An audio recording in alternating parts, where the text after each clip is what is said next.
The Delphic Podcasts by Michael R. D. James, Episode 3.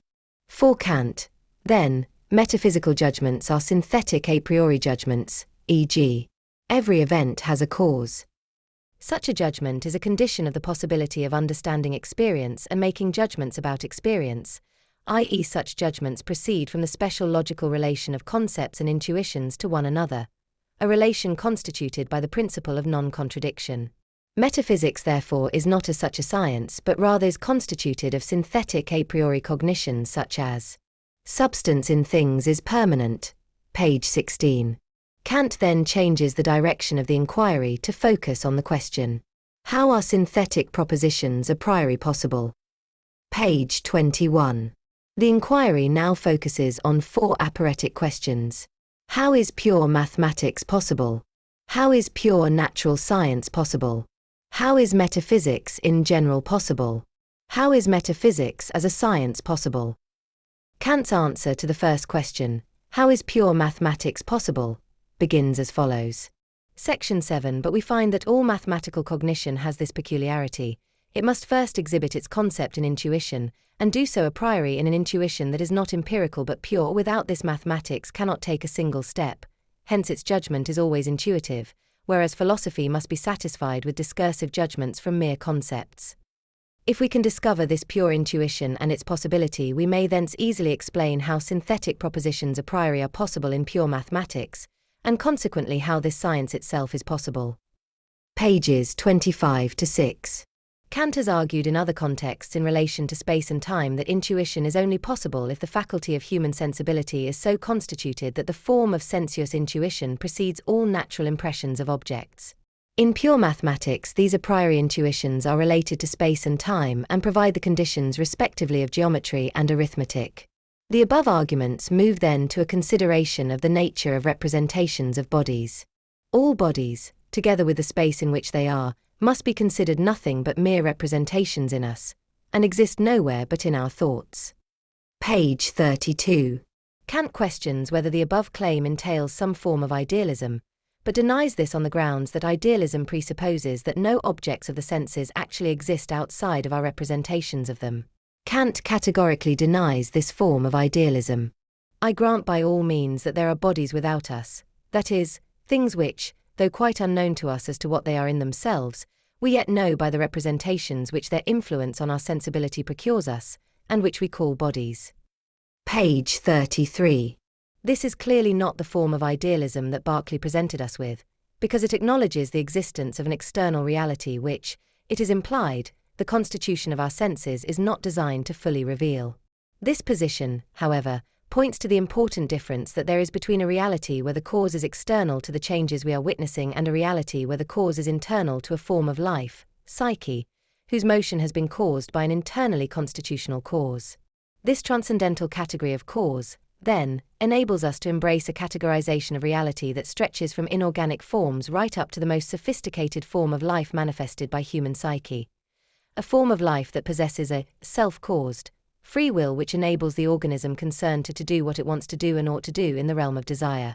Mythology, we know, often makes claims about the inner life of man, but sometimes there is a failure to distinguish satisfactorily between authentic desires for authentic objects expressed by hypothetical and categorical imperatives, and what Kant called vain desires, which are characterized as follows in the Critique of Judgment. Fault has been found with my definition of the faculty of desire, as a faculty by means of its representations is the cause of the actuality of the objects of these representations. For mere wishes would still be desires, and yet in their case everyone is ready to abandon all claim to being able by means of them alone to call their objects into existence. But this proves no more than the presence of desires in man by which he is in contradiction with himself.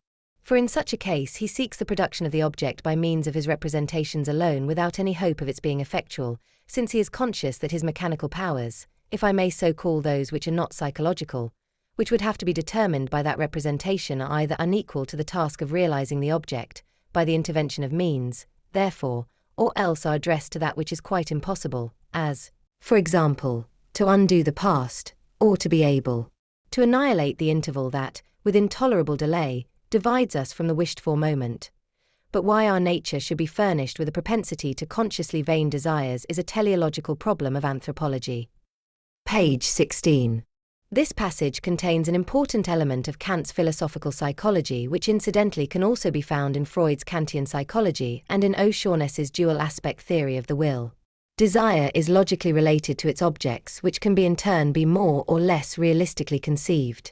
Freud's trinity of principles, namely the energy regulation principle, the pleasure-pain principle and the reality principle, all presuppose the Kantian definition of desire, as well as an Aristotelian hierarchy of psychological and mental powers. The Kantian principle of practical non-contradiction operates at the level of the higher mental powers. Kant, for example, specifically argues that it is a practical contradiction to use the power of life to take that life. By this he does not mean that the lower psychological powers operating perhaps on a combination of the energy regulation principle and the pleasure-pain principle cannot in fact lead to the act of committing suicide.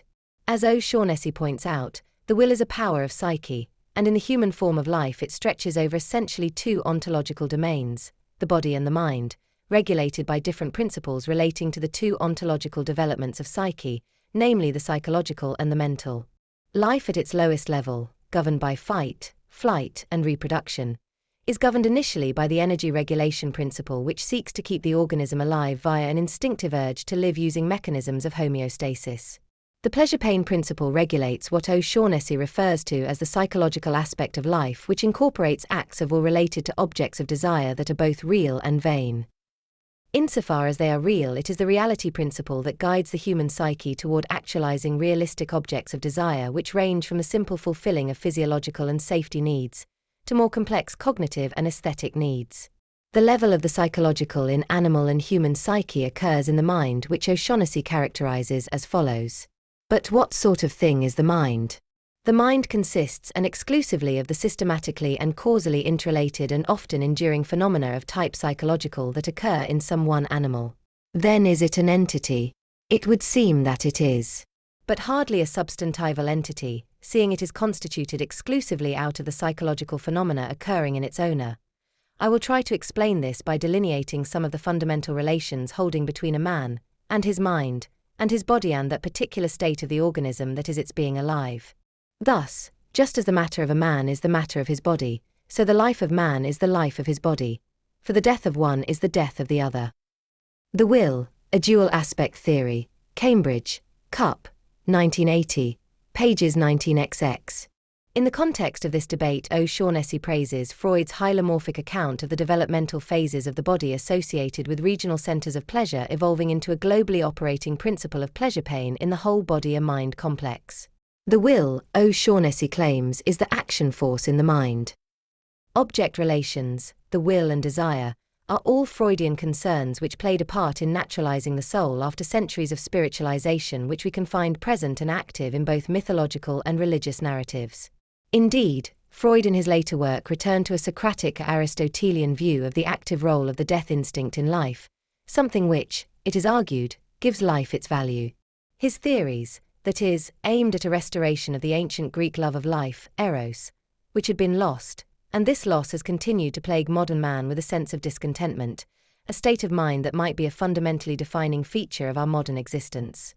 The opposite materialistic reductionist view of the soul to its atoms or its behavior may also have accounted for the marginalization of ancient Greek, Renaissance and Enlightenment concerns with eudaimonia, the good-spirited flourishing life.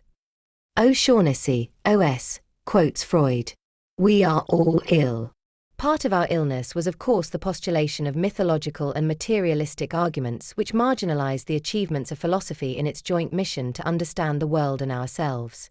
O.S. points to behaviorism and the isolation of the sphere of mental entertaining its essentially private objects.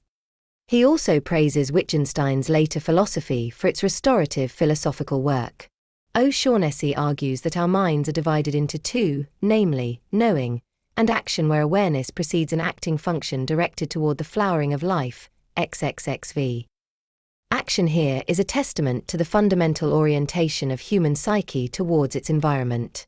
Indeed, O'Shaughnessy defines consciousness in these terms, claiming that its telos is to engender intentional bodily action that uses both instinctive and experientially acquired knowledge which, however abstract, must in the end serve the vital functions of human psyche. One of our primary powers is that of memory, and this, together with various vicissitudes of instincts, creates the dimension of the mind the Delphic oracle elusive referred to in the proclamation Know Thyself. In such a project, it is essential that we understand the scope and limits of our powers and the complex nature of the lives produced by such a repertoire of powers. Both hylomorphism and critical philosophy are needed for such an ambitious project. Stanley Cavell, a follower of Wittgenstein, claimed that there is nothing more human than the tendency to deny the inner reality and outer reach of these powers. He also claimed that it is a typical strategy of modernism to deny its history. Must we mean what we say? Forward.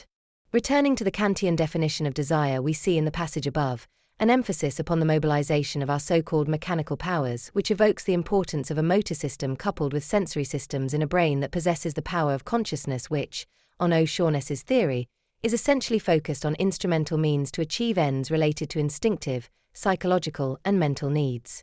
At the higher level of the higher mental processes, we encounter the will operating categorically, focusing upon ends in themselves rather than means to ends.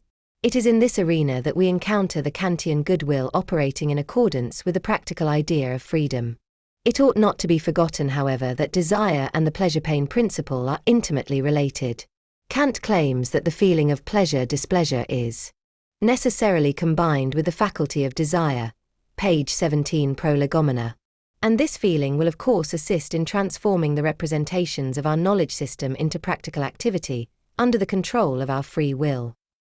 Moot hose, as understood by Aristotle, is concerned with both representations and objects that are subject to the influence of the imagination and associated emotions, which fall under the purview of the feeling of pleasure-displeasure, or what Freud called the pleasure-pain principle. Eastern mythology of religion, insofar as it chooses to focus upon the equilibrium of bodily functioning or homeostasis, during, for example, meditation, is obviously emphasizing the physical means, e.g. breathing, that support our so-called mechanical powers. Western mythology of religion is more complex, given its relation to two important diverging cultural influences, namely classical Greece and Christianity, which, it can be argued, in certain respects are spiritually opposed. Philosophy, practical and theoretical science, and democratic ideals and institutions emerged from 3 generations of philosophers from ancient Greece, along with a blueprint for the institution of the university. Christianity, on the other hand, did not leave as rich a heritage, given its commitment to 2 fundamental texts concerned mostly with a narrow range of practical issues and perhaps also the hermeneutical problems arising from the interpretation of such texts. In the West, it can be argued that the concern was principally with a belief in God as an external being that breathed life into the human form of psyche. Our communication with this being was primarily through an act of prayer, which was partly confessional, admitting our own frailties and trespasses, and partly interrogative, requesting protection from evil and forgiveness. Both Freud and Kant would have seen such rituals to be pathological at worst, and an example of a vain desire, at best. That such a supreme being is conceived of as a wise and all-powerful father, for Freud, would be both vain and pathological, and evidence of a pathological use of the imagination or fantasy of a form of life that has been held hostage by such pathological emotions, fear, and wish fulfillment. Belief in the immortality of the soul, for Kant, was an example of a transcendental illusion, but Freud would have classified such a belief in terms of a delusional narcissistic wish fulfillment, and it is also important to note that such an popularized form of belief in a supreme being was an extreme case of anthropomorphizing, and not an indictment of Kantian religion within the bounds of reason.